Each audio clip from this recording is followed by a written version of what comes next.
یہ اصل اسلام کے لوگ تھے. انہوں نے چمڑیاں کھڑوائی, انہوں نے نبی کو نہیں چھوڑا. یہ دولت کے لالچ کی وجہ سے نہیں آئے تھے, یہ علی کی تلوار کے ڈر سے نہیں آئے تھے, یہ بی بی خدیجہ سے قرضے معاف کروانے کے لیے نہیں آئے تھے.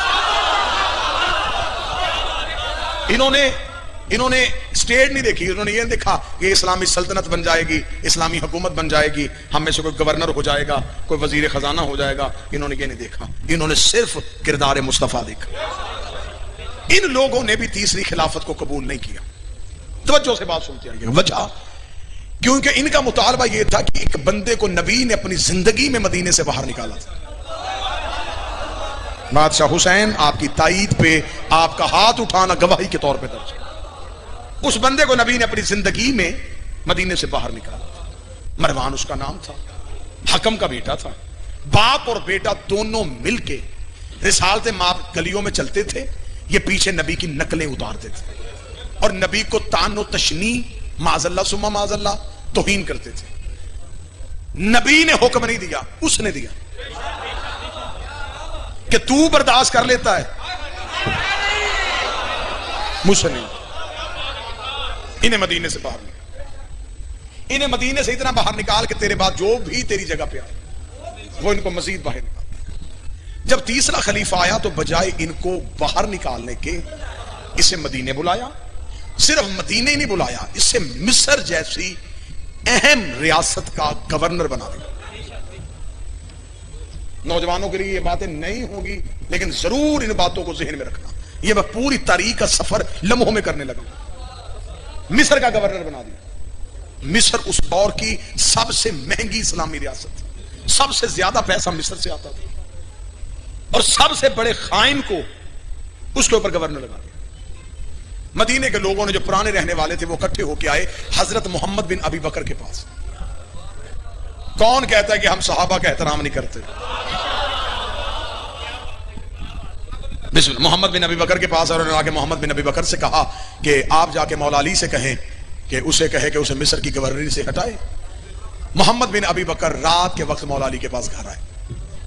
اور ایک بات میں اور اپنے بچوں کو بتاؤں, مسلمان تاریخ نے بڑا ظلم کیا ہے.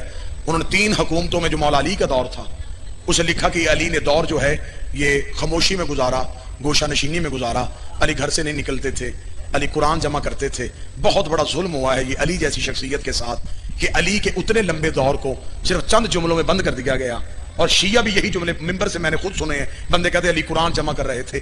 وہ کون سا قرآن تھا جو علی کے پاس نہیں تھا؟ میری سمجھ میں آج تک یہ فلسفہ نہیں آیا کہ وہ کون سا قرآن تھا جو علی جمع کر رہے تھے. قرآن تو سارا علی کے سینے میں, بلکہ علی خود قرآن کا جسم تھے. علی کہاں سے قرآن جمع کر رہے تھے؟ اگر میں اس میں پوری 45-50 منٹ گفتگو کی جا سکتی ہے. مولا علی کا وہ جو دور تھا وہ بڑا انقلابی دور تھا. مولا اس دور میں مدینے میں نہیں رہتے تھے, مولا مدینے سے چلے گئے تھے. مدینے کے تھوڑا باہر جا کے مولا نے ایک اپنا فارم ہاؤس بنایا تھا جس کا نام یمبو تھا, جسے آج مدینے میں بیر علی کے نام سے یاد کیا جاتا ہے. یہ مولا نے مدینے کے باہر جا کے بنا دیا تھا. اس پورے دور میں مولا نے پہلی بار جو کنویں کھودے تھے, یہ مولا نے 24 کنویں اس دور میں اپنے ہاتھوں سے کھودے تھے. کنویں سے پانی لے کے زمینوں تک پہنچانا مولا علی نے اپنے دور میں شروع کیا تھا. سب سے پہلے کپاس مدینے میں مولا علی نے کاشت کی تھی. یہی کپاس جس کی روئی گھر آتی تھی, بی بی کاٹتی تھی, چادریں بناتی تھی, اور اسی روئی کی ہاتھ کی بنے ہوا رومال آج بھی ہور کے ہاتھ ماتھے پہ. یہ پورا ایک دور ہے مولا علی کا جو دور پڑھا جا سکتا ہے, لیکن مجھے پڑھنی ہے قتل علی کی وجہ. متلاشی ہیں سرکار آپ ان حقائق کے.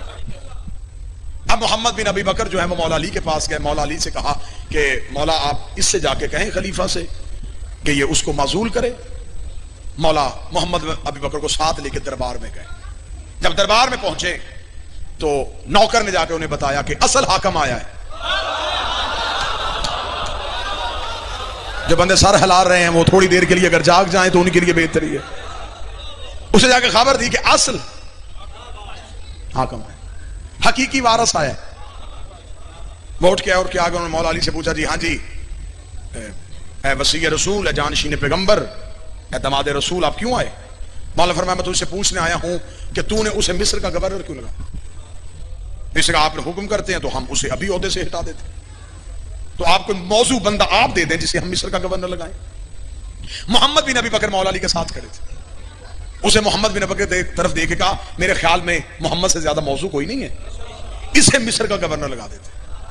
فوری طور پر اپنے کاتب کو جگایا کہ ایک سرکاری حکم نامہ لکھا کہ محمد بن ابی بکر میرا خط لے کے تمہارے پاس آ رہا ہے، جو ہی محمد تیرے پاس پہنچے اپنے آپ کو عہدے سے معزول سمجھ، اپنی جگہ پہ محمد کو تخت پہ بٹھا، سارے انتظامات محمد کے حوالے کر کے خود مدینے پہنچ۔ یہ تحریر لکھ کے محمد بن ابی بکر کے حوالے کی۔ محمد بن ابی بکر نے تحریر کو بند کیا، مولا علی چلے دربار سے، مولا بازار میں، محمد ساتھ ساتھ، محمد سوچ رہا علی کے آنے کی وجہ سے اس نے اتنا علی کا حیا کیا، اتنی علی کی عزت کی کہ مولا نے ایک ہی شکایت کی، اس نے فوراً دور کر دی۔ چلتے چلتے علی کے گھر کا دروازہ آ گیا، جو ہی علی دروازے سے ایک قدم اندر ایک باہر تھا، یا محمد نے کہا مولا آپ گھر کے اندر جا رہے ہیں، زحمت دوبارہ نہ مجھے دینی پڑے، مجھے بتائیں کہ میں ابھی مصر کے لیے نکل جاؤں؟ مولا نے پردے سے پیچھے سر ہٹا کے کہا چلے جا، لیکن رات کو سفر نہ کرنا، چلے جا لیکن حکیم کا کوئی فعل حکمت سے خالی نہیں ہوتا۔ محمد بن ابی بکر کے ذہن میں یہ بات بیٹھ گئی کہ جب علی نے کہا ہے نا کہ نہیں کرنا، اس کا مطلب اس نہیں میں کوئی راز ہے۔ محمد بن ابی بکر نے ساتھ اپنے چند نوکر تیار کر کے محمد بن ابی بکر جب تیار ہو کے مدینہ سے نکلے ہیں تو شام ہو گئی مدینے میں، مدینہ سے تھوڑے سے فرسخ کے فاصلے پہ گئے تھے، رات ہو گئی۔ محمد نے اپنے غلاموں سے کہا یہیں خیمے لگا دو، انہوں نے کہا جی ابھی سفر شروع کیا اور ابھی خیمے؟ اس نے کہا علی نے کہا تھا رات کو سفر نہیں کرنا، حکم علی تھا تو لہذا ابھی یہیں پہ خیمے لگیں گے۔ وہیں پہ پڑاؤ ہو گیا، پڑاؤ ہو کے آگ روشن کر دی گئی۔ آگ اس لیے روشن کی جاتی تھی کہ اگر کوئی دور سے گزر رہا ہو تو پتا چلے کہ کوئی لوٹنے والے نہیں بیٹھے، کوئی شریف بیٹھے ہوئے، کسی قافلے نے پڑاؤ کیا ہوا۔ آگ روشن ہو گئی، جناب محمد بن ابی بکر نے آ کے خیمے میں مصلی بچھایا، عبادت الہیہ میں مشغول ہو گئے۔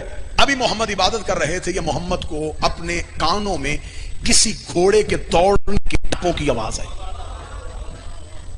محمد بن ابی بکر نے فوراً کان آواز کی طرف کیا۔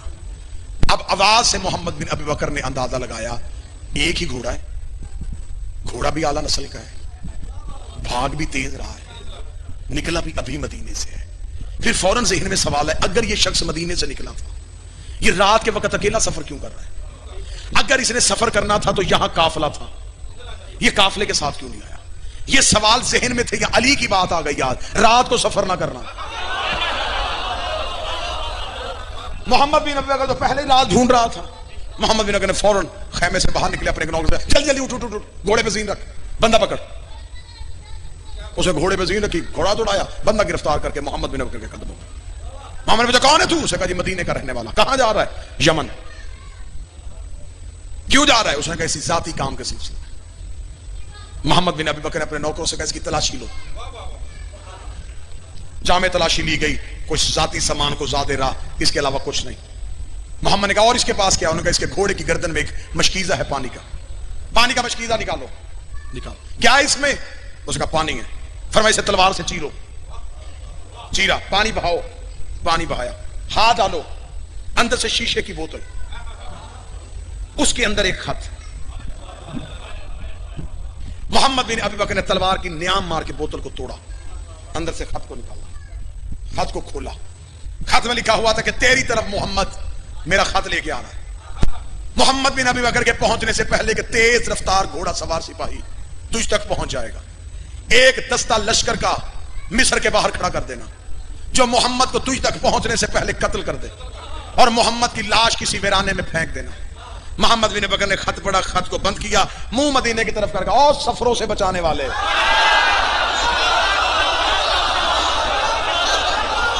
اور نیتوں کے لہجے سننے والے، اور ارادوں سے باخبر،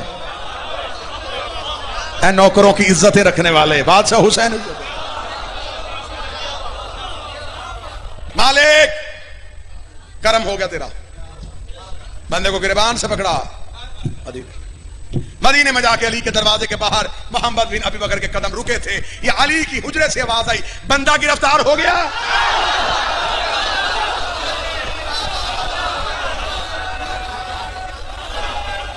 یار پسند ہے موضوع کے نہیں پسند ہے؟ بندہ گرفتار ہو گیا، اس کا یا علی بندہ گرفتار ہو گیا، علی باہر آئے، محمد نے قدموں پہ ہاتھ رکھے گا مولا جب خبر تھی مجھے کیوں بھیجا؟ مولا مسکرا کے فرماتے محمد میں ثبوت کے بغیر حملہ نہیں کرتا۔ آیا کہاں سے لا گئی دنیا علی جیسا امام؟ بندے کو پکڑا اور مولا علی اپنے گھر میں گئے۔ تاریخ کہتی ہے علی نے زرد رنگ کی عبا پہنی۔ زرد عبا ہمیشہ مولا علی جنگ میں جاتے ہوئے استعمال کرتے۔ جب علی اپنے کاندھے پہ زرد عبا رکھتے تھے تو مدینے کے لوگ دروازے بند کر لیتے تھے کہ آج علی جلال میں ہے۔ اس رات مولا نے زرد عبا اپنے کاندھے پہ رکھی، کاندھے پہ رکھ کے مولا دربار کی طرف گئے۔ دربار کے باہر نیزے بردار مشعلیں لے کے سپاہی کھڑے تھے، انہیں ٹھوکر سے دروازہ کھولا، اٹھاؤ اسے۔ علی کا جلال تخت سے زمین پہ گرا، نہ تاج سنبھلا نہ آواز سنبھلی، بڑبڑاتے ہوئے علی کے سامنے آ کے جی یا علی حکم۔ علی نے فرمایا کہ یہ کاسہ تیرا ہے؟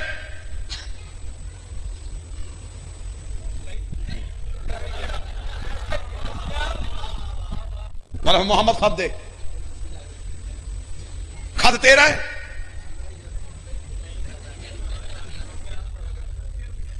علی نے فرمایا چمڑا دربار کا ہے، کیونکہ اس دور میں سرکاری خطوط لکھنے کے لیے مخصوص چمڑا استعمال ہوتا تھا جو بازار میں بیچنا خریدنا جرم تھا۔ مولا نے فرمایا یہ چمڑا دربار کا ہے، اب اسے انکار نہیں ہو سکتا۔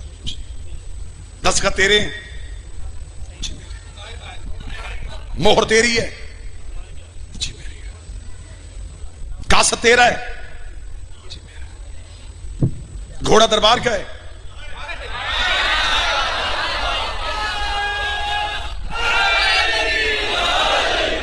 جی میرا۔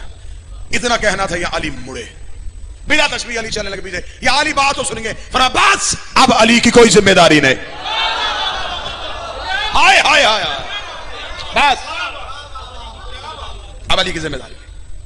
مولا بات تو سنیں گے، مولا میری گل۔ علی دربار سے باہر گئے، خبر مدینے میں آگ کی طرف پھیل گئی۔ جو ایک گروہ پہلے ہی دشمنی میں آماتا تھا ان کے ہاتھ یہ جواز آ گیا، انہوں نے خلیفہ کے گھر کا گھیراؤ کر لیا۔ پوری رات بندوں نے گھر کا گھیراؤ کیے رکھا، تاریخ میں جملے نہ ہو میں اس چوک میں گردن کا لہو دوں۔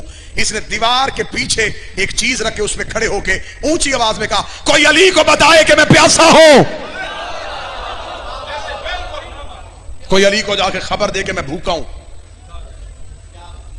اتنا سخت پہرا تھا کہ پرندہ پر نہیں مار سکتا تھا، یا یکدم گلی میں دو سائے داخل ہوئے۔ سپاہیوں نے کہا روکو روکو روکو، اسے کون ہے؟ پیچھے سے آواز آئی رستہ دو، حسن اور حسین آ رہے ہیں۔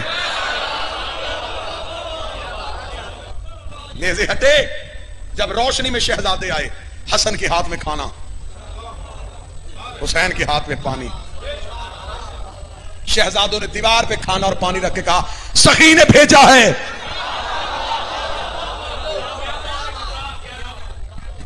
اس نے دیوار کے پیچھے سے کھڑے ہو کے آواز دے کے کہا شہزادو بابے کو بتاؤ میری جان خطرے میں ہے۔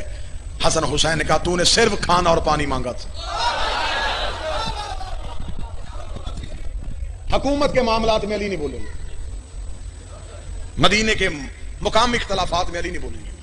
یہ کہہ کہ حسن اور حسین گئے، رات کے وقت کسی نے دیوار پھلانگی، پتہ انہیں چل گیا تھا کہ اب یہ علی کو پکارنا شروع ہو گئے ہیں، لہذا انہوں نے کہا یہ رات بڑی اہم ہے۔ اسی رات میں خلیفہ کا قتل ہو گیا۔ قتل جب ہوا خلیفہ کا خبر پہنچ گئی پورے دنیا میں، عرب دنیا میں۔ ایک نبی کی بیوی جو ہے وہ مدینہ سے اسی خلیفہ سے ناراض ہو کے بصرہ چلی گئی تھی۔ تو جو ہے پوری صاحبان کے نہیں ہے سرکار، ایسے نہ ہو کہ میں کہوں کہ آپ محظوظ ہو کے سن رہے ہیں اور آپ بالکل سو رہے ہوں ہاں تھوڑی تھوڑی کرتے رہیے گا، 1.5-2 منٹ بعد انہیں بصرے خبر ملی کہ آئیے کام بڑا آسان ہو گیا ہے، خلیفہ قتل ہو گیا ہے، قتل ڈالتے ہیں علی کے سر، علی کی دشمنی بھی پوری ہو جائے گی، وہ تو ہوئی حکومت میں قبضہ ہمارا ہو جائے گا۔ یہ ایک پورا گروہ لے کے، ایک لشکر لے کے بصرہ سے روانہ ہو گئی، خبر مدینے پہنچ گئی۔ مولا نے ایک مخصوص صحابہ کا لشکر ساتھ لیا، علی نے رستے میں جا کے کہا انہیں مدینے داخل ہونے سے پہلے روکے. رستے میں ایک میدان میں جا کے دونوں فوجوں کا آمنا سامنا ہو گیا، کیونکہ وہ جو آئی تھی وہ اونٹ پہ بیٹھی ہوئی تھی. اونٹ کو عربی میں جمل کہا جاتا ہے. جس میدان میں جا کے وہ اونٹ رکا اسے کہتے ہیں میدان جمل، جس کی وجہ سے یہ جنگ مشہور ہے، جنگ جمل. اب وہاں پہ آ کے اونٹ کھڑا ہو گیا. اونٹ جب کھڑا ہوا تو اس سے پہلے رستے میں ایک لائن میں بھول گیا، میں ایک لمحے کے لیے واپس جاتا ہوں. ایک جگہ پہ گزرتے ہوئے اس اونٹ پہ کتے بھونکے تھے. اس بی بی نے طلحہ اور زبیر سے پوچھا یہ کون سی جگہ ہے؟ انہوں نے کہا مقام حواب ہے. اس نے لرز کے کہا آدھی رات کو مجھے محمد نے جگا کے کہا تھا جسے مقام حواب کے کتے بھونکے وہ حق پہ نہیں ہوگے. میری بیویوں میں سے ایک بیوی جسے حواب کے کتے بھونکے وہ حق کے خلاف. 40 بندوں نے قرآن پہ ہاتھ رکھ کے گواہی دی کہ یہ جگہ حواب نہیں. یہ اسلام کی پہلی جھوٹی گواہیاں تھیں. جنہوں نے ہوا پہ جھوٹی گواہیاں دے دی یہی گواہیاں فتح میں استعمال ہوئی تھی. اب آ کے کھڑے ہو گئے، میدان سج گیا. علی ہر صورت کوشش کر رہے تھے کہ جنگ نہ ہو، کیونکہ ان کی سازش تھی کہ علی کے ہاتھوں قتل عام ہو تاکہ ہم علی کی دشمنی میں مزید اضافہ کر سکیں. علی چاہتے تھے کہ مزید قتل عام نہ ہو. مولا علی نے بس میں بالکل ختم کرنے لگا ہوں، چند چہرے نیند میں آ گئے ہیں تو اب میں بالکل ختم کرنے لگا ہوں، بس بات مکمل کرو سرکار. بسم اللہ.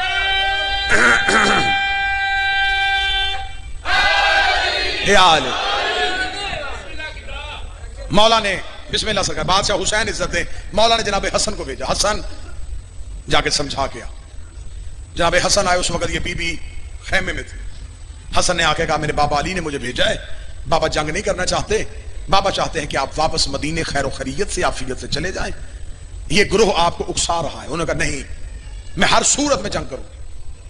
مولا حسن واپس آئے. مولا نے آ کے کہا مولا بابا میں نے کہا لیکن وہ ماننے کے لیے تیار نہیں. مولا سوچ رہے تھے کہ کہیں جنگ رکے. مولا نے آخری حربہ استعمال کیا. مولا فرمایا محمد بن ابی بکر تم جاؤ. جب محمد بن ابی بکر گئے تو کتابیں کہتی ہیں کہ ان کے خیمے کے باہر 2 سپاہی کھڑے تھے پہرا دینے کے لیے. جب محمد اندر داخل ہوئے تو انہوں نے نیزوں کے ساتھ محمد کو روکا. کہاں جا رہے؟ اس نے کہا میری بہن ہے، میں ملنا چاہتا ہوں. انہوں نے منع کیا ہے کہ محمد بھی آئے تو مجھ سے ملنے کی اجازت نہیں ہے. محمد بن ابی بکر نے دروازے سے کہا میں بھائی ہو کے ملنے آیا ہوں اور آپ نے سپاہیوں کے ذریعے مجھے روست دیا ہے. انہوں نے اندر بیٹھے ہوئے کہا تو میرا کوئی بھائی نہیں ہے. اگر تو میرا بھائی ہوتا تو میرے لشکر پہ ہوتا، تو علی کے لشکر پہ نہ ہوتا. جملے محمد بن ابی بکر کے نہ ہو میں اپنی گردن کا لہو دوں. محمد بن ابی بکر کا کس بھائی ہونے کا فائدہ اٹھا رہی ہے؟ تیرے جیسی 1000 بہنیں ہو، میں علی کی نوکری سے قربان کر، میں علی کی نوکری نہیں چھوڑ سکتا. میرے سامنے حدیث پیغمبر ہے.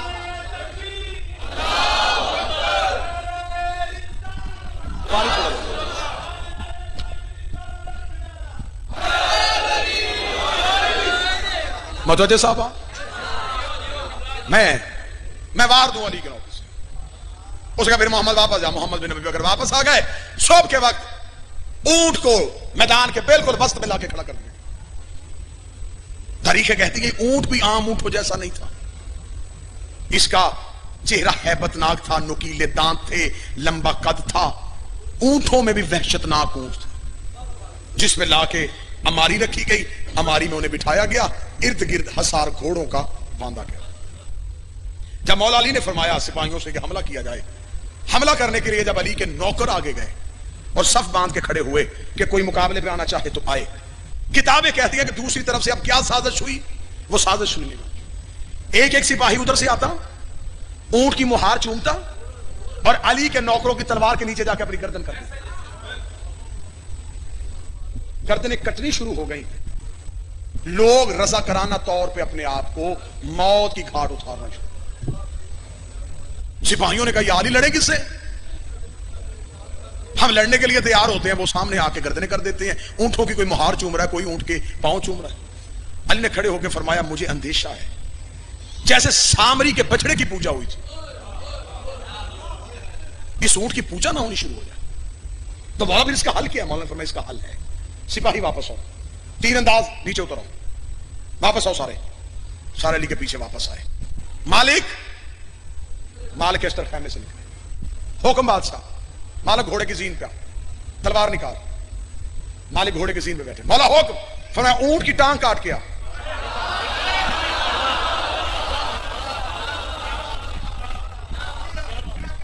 اب علی کے نوکر پیچھے بیٹھے، علی کے بیٹے جو ہیں وہ ٹیلے پہ ہیں اور علی دیکھ رہے ہیں. مالک اشتر گھوڑے کی زین پہ حکم علی ہے، تلوار نیام سے نکالی، پوری شدت سے مالک دوڑ کے گئے، گھوڑے کی زین چھوڑی، گھٹنوں کے بل کھڑے ہو کے مالک نے وار کیا، اونٹ کی گردن کاٹی، مالک گھوڑے کی پچھ پہ سوار ہوئے، گھوڑا آگے نکل گیا. پیچھے مڑ کے مالک نے دیکھا 3 اونٹیں، ٹانگوں پہ اونٹ کھڑا ہے، ایک ٹانگ کٹ چکی ہے لیکن اونٹ کھڑا ہے. مالک پھر واپس آگے سے گھوم کے پھر واپس آئے، پوری شدت کے ساتھ دوسرا وار کیا، دوسری ٹانگ کٹ گئی، 2 ٹانگیں اونٹ کھڑا ہے. مالک پھر ٹیلے کے اوپر سے گھوم کے آئے، پھر تلوار کو نیام میں دوڑاتے ہوئے پھر آ کے پوری شدت سے وار، تیسری ٹانگ کٹ گئی، ایک ٹانگ پہ اونٹ کھڑا ہے. جب ایک ٹانگ پہ کھڑا اونٹ دیکھا تو ادھر والے لشکر میں شور مچ گیا، حق ہمارے ساتھ ہے، اللہ ہمارے ساتھ ہے، یہ ہے اللہ کی غیبی قوت، یہ ہے اللہ کی غیبی طاقت. یہ دیکھو علی نے اونٹ کی ٹانگیں بھی کٹوا دی لیکن اللہ اس اونٹ کو گرنے نہیں دے رہا. علی کے نوکروں میں سنسناٹی ہو گئی، یا علی یہ کیا ہوا؟ علی فوراً علی نے اپنی ابا پھینکی، علی ٹیلے پہ آئے، مالک جی مولا، مالک ٹانگ کاٹ. مولا کاٹ رہا، اونٹ گر نہیں رہا. فرمایا لا حول ولا پڑھ کے کاٹ، اونٹ نہیں شیطان کھڑا ہے. مالک لا حول ولا پڑھ کے اونٹ کی اگلی ٹانگ کر کتابیں کہتی ہیں مالک اس نے اپنے گھوڑے کو دوڑایا، مالک نے دونوں گھٹنے زمین پر رکھے، لا حول ولا پڑھ کے مالک نے اونٹ کی ٹانگ کاٹی. ٹانگ کا کٹنا تھا، اونٹ زمین پہ گرنے لگا، ہماری زمین پہ آنے لگی، لوگوں کے دل دھڑکنے بند ہو گئے. یہ علی نے کیا کیا ہے؟ ابھی نبی کی زوجہ کی توہین ہونے لگی ہے، ابھی ہماری اونٹ کی پوچھ سے زمین پہ آئی نہیں تھی، یہ علی کی پوچھ کے پیچھے سے ایک بجلی کی تیزی سے جوان پوری طاقت کے ساتھ گھوڑا دوڑا کے بھاگا. اس نے ہماری زمین پہ آنے سے پہلے ہودج کے اندر ہاتھ ڈالا، انہیں اٹھا کے گھوڑے کے پوچھ میں بٹھایا. اس نے پیچھے سے آواز لگے گا، ہائے کیا کیا علی نے؟ نبی کی زوجہ کو غیر کا ہاتھ لگ گیا. اس نے نقاب ہٹا کر چپ، تیرا بھائی محمد بن ابی بکر ہو.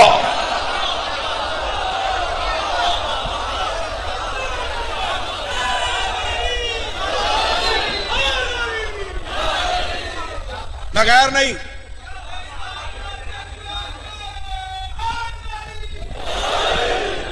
تیرا بھائی محمد. بادشاہ حسین عزت دے جس نے 45 منٹ میرا ساتھ دیا، اگلی صدر بھی اسی بندے کے لیے، تیرا بھائی محمد بن ابی بکر. اب جس جملے کے لیے جی پوری محنت کی ہے نا جی، جملہ نہیں پڑھنے لگا، میں دلیلوں کے سر کاٹنے لگا. ایک لمحے کے لیے کوٹ شاہ اپنی سماعتیں مجھے ادھار دے دے، اگلے لمحے میں یوں اپنے آپ کو عرش پہ ہلکا محسوس کرو گے. یا جب محمد کی آواز آئی، دوبارہ آ کے خیمے میں بٹھایا گیا. علی خود اپنے بیٹوں کے ساتھ گفتگو کرنے کے لیے خیمے کے باہر آئے. علی نے فرمایا میں نے پہلے حسن کو بھیجا، پھر میں نے محمد بن ابی بکر کو بھیجا، میں نے بار بار کوشش کی کہ آپ واپس چلی جائیں لیکن آپ نے اپنی نسبت کا خیال نہیں کیا. مجھے رسول کی نسبت بڑی عزیز تھی. انہوں نے خیمے کے اندر بیٹھے ہوئے کہا کاش علی تو میری نسبت کو سمجھ آتا، میں مدینے جا کے لوگوں کو بتاؤں گی تو نے رسول کی زوجہ کے ساتھ یہ سلوک کیا. اتنا کہنا تھا، علی نے خیمے کے باہر سے آواز دے کے کہا دوبارہ یہ فخر علی کے سامنے نہ کرنا، رسول کی زوجہ تھی ہے نہیں، تھی ہے نہیں. اتنا سوالہ کہنا تو نے کہا کس طرح نسبت سے محروم کر سکتا ہے؟ علی نے فرمایا مجھے محمد نے اپنا نفس کہا ہے، میں نفس محمد ہونے کے تحت آج سے آپ کو نکاح سے خارج کر.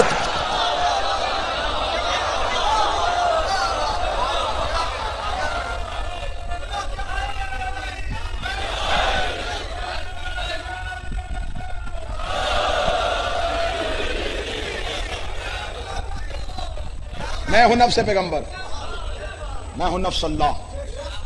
ایک ہی وقت میں علی کے پاس 2 نفس تھے، اللہ کا نفس بھی تھا، محمد کا نفس بھی تھا.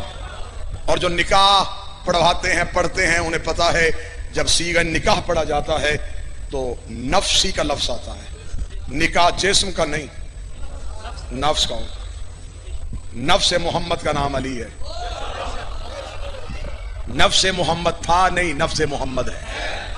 آج بھی کوئی اختیار محمد کو پردے میں بیٹھ کے استعمال کر رہا ہے. بس یہ ایسا واقعہ رونما ہونا تھا یا علی کی دشمنی اور پھیل گئی. پھر صفین آ گئی، صفین میں پھر علی کے دشمن علی کے سامنے نئے طریقے سے سامنے آ گئے. جمل اور صفین کی لڑائی کا بدلہ لینے کی خاطر شام سے زہر مدین کوفے بھجوائی گئی.